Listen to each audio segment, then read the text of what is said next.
Зурто бейбе, 2024 in the house, плюс 22 комбина on white. Да, играш ли си или пак коза? Имаш ли играчки, дали си бос? Биг бом бос или бронз, то си бронз. Кой е той? Разбира се е свой, що те черен бръсен и прилича на мармот. Те му викат черно сикане, а той облякал пенюар и ряпа яде. Не може го спря, той е сигане, защото се оправя с циганските номерца.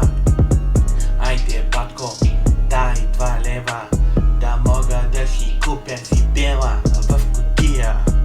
7 тикви с ананас, докато пуска газ, продава ряпа пред вас. Кан на камбан, не можеш да го спря, защото той е циганян. В Максуда го приветстват с олеле, на Банго Васил яде печено прасе. Сигурно се чудиш кой е Зян, разбира се, той е Пеньо капитан. Кораба изкара 4 часа и минута, щото го закара в Истанбул на скрапа баба.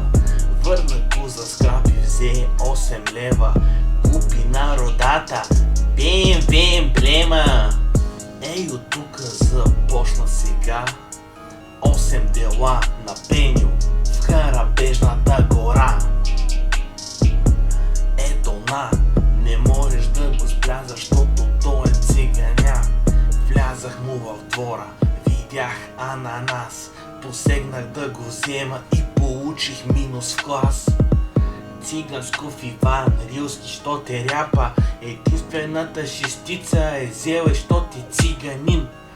Госпожата циганка ти не познаваш, заради тая оценка на топито си няма цепка. И тя му вика: бат, Пеньо, дай сега, ще ходим в Иван Рилски на панаира. Кой е най-големия в спорт? Истинския биг бос пие кос-кос. Вика: сиганин съм, забивам здраво, защото съм могъл арматурното желязо.